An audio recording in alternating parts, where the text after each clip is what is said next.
আসসালামু আলাইকুম। ফ্যাসিস্ট একটি কমন ডায়লগ হয়েছে বাংলাদেশে বর্তমানে। যে যাকে পছন্দ করে না, যে যাকে দেখতে পারে না, যে যাকে কোনো রকমের কৌশল অবলম্বন ছাড়াই হেয় করতে চায়, বধ করতে চায়, তাকেই ফ্যাসিস্ট ডেকে ফেলে।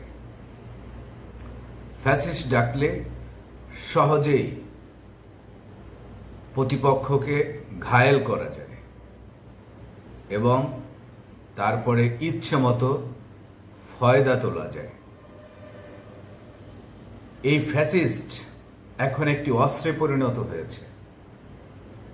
ফ্যাসিস্ট বলে চাঁদাবাজি, ফ্যাসিস্ট বলে বালুমহল দখল, ফ্যাসিস্ট বলে জমি দখল, বাড়ি দখল, ফ্যাসিস্ট বলে চাঁদাবাজি সারা বাংলাদেশে চলছে। গতকাল রোববার মধ্যরাতে রাজধানীর মিরপুরে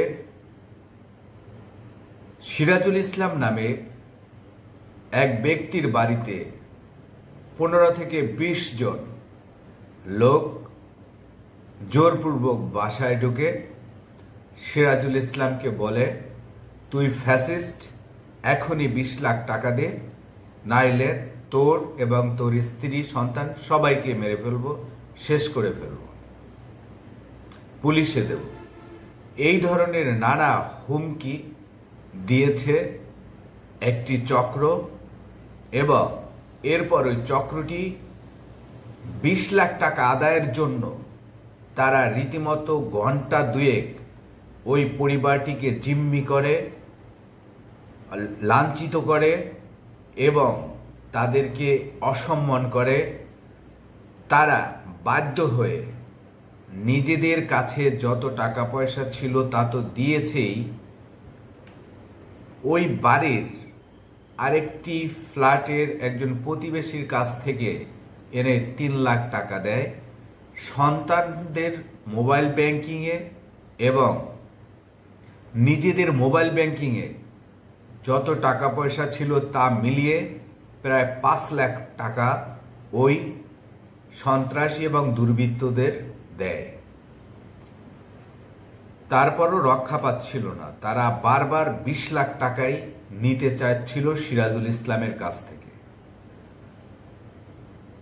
যখন টাকা আর বের হচ্ছিল না তখন তারা 5 লাখ টাকা নিয়ে যাবে, ঠিক সেই মুহূর্তে মোবাইল ফোনের মাধ্যমে খবর পায় মিরপুর মডেল থানা পুলিশ এবং সেনাবাহিনী সহ র্যাব। তারা ঘটনাস্থলে যায় এবং গিয়ে হাতে নাতে 4 জনকে গ্রেপ্তার করে, আর বাকিরা পালিয়ে যায়। গ্রেপ্তারের পরে তাদের পরিচয় পায় আইন শৃঙ্খলা বাহিনী। এই ঘটনায় সিরাজুল ইসলামের স্ত্রী মিরপুর মডেল থানায় একটি মামলাও করেছে। যে 4 জনকে গ্রেপ্তার করেছে পুলিশ, তাদের পরিচয় পাওয়া গেছে এবং তাদের মধ্যে 2 জন হচ্ছে মিরপুরের একটি বৃহৎ রাজনৈতিক দল অর্থাৎ বিএনপির ছাত্রদল এবং যুবদলের মিরপুর থানার শীর্ষ নেতা এবং কর্মী। তারা সিরাজুল ইসলামকে আওয়ামী লীগের ফ্যাসিস্ট দোসর আখ্যা দিয়ে জিম্মি করে তারপর অর্থ আত্মসাতের চেষ্টা করেছিল। তারা 5 লাখ টাকা হাতিয়েও নিয়েছিল, কিন্তু আইন শৃঙ্খলা বাহিনীর তৎপরতায় সেই চক্রের 4 জনকে হাতে নাতে গ্রেপ্তার করা হয়। সিরাজুল ইসলাম এক সময় শ্রমিক লীগের রাজনীতির সঙ্গে জড়িত ছিল। আপনারা জানেন শ্রমিক লীগ হচ্ছে আওয়ামী লীগের একটি সহযোগী সংগঠন। সেই সংগঠনের সঙ্গে একসময় তিনি জড়িত থাকলেও বর্তমানে তিনি বা বছর খানেক আগে বা তারও আগে তিনি রাজনীতি থেকে সরে এসেছেন, তার বয়স হয়েছে। কিন্তু এই চক্রটি সেই এক সময়ে শ্রমিক লীগ করতেন, সেইটিকে ব্যবহার করে তাকে ফ্যাসিস্ট উপাধি দিয়ে আওয়ামী লীগের দোসর বলে তার বাড়িতে মব সৃষ্টি করে। এরপরে তার পরিজনকে, স্ত্রীকে জিম্মি করে আরেকটি রুমে নিয়ে যায়, সেখানে তাদের ভয়ভীতি প্রদর্শন করে, অসম্মান করে, লাঞ্ছিত করে, তারপরে টাকা দাবি করে। তারা ভয় লাঞ্ছনার শিকার থেকে বাঁচতে এবং জীবন বাঁচাতে এই চক্রের হাতে ধার কর্য করে 5 লাখ টাকা দিতে সক্ষম হয়েছিলেন।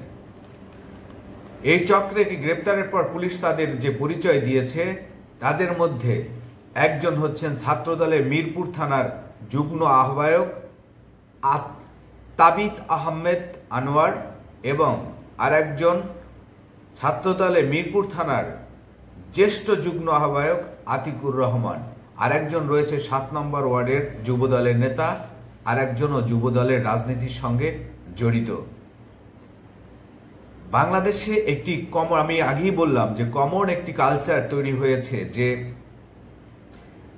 এই যে ফ্যাসিস্ট উপাধি দিয়ে যাকে তাকে হেয় করা, মব সৃষ্টি করা, মারধর করা এবং তাদেরকে ধরিয়ে দেওয়া, এবং কখনো কখনো স্বার্থ হাসিলের জন্য এই শব্দকে এমনভাবে ব্যবহার করা হচ্ছে যেটি রীতিমতো আতঙ্কে পরিণত হয়েছে সাধারণ মানুষের মধ্যেও। এখন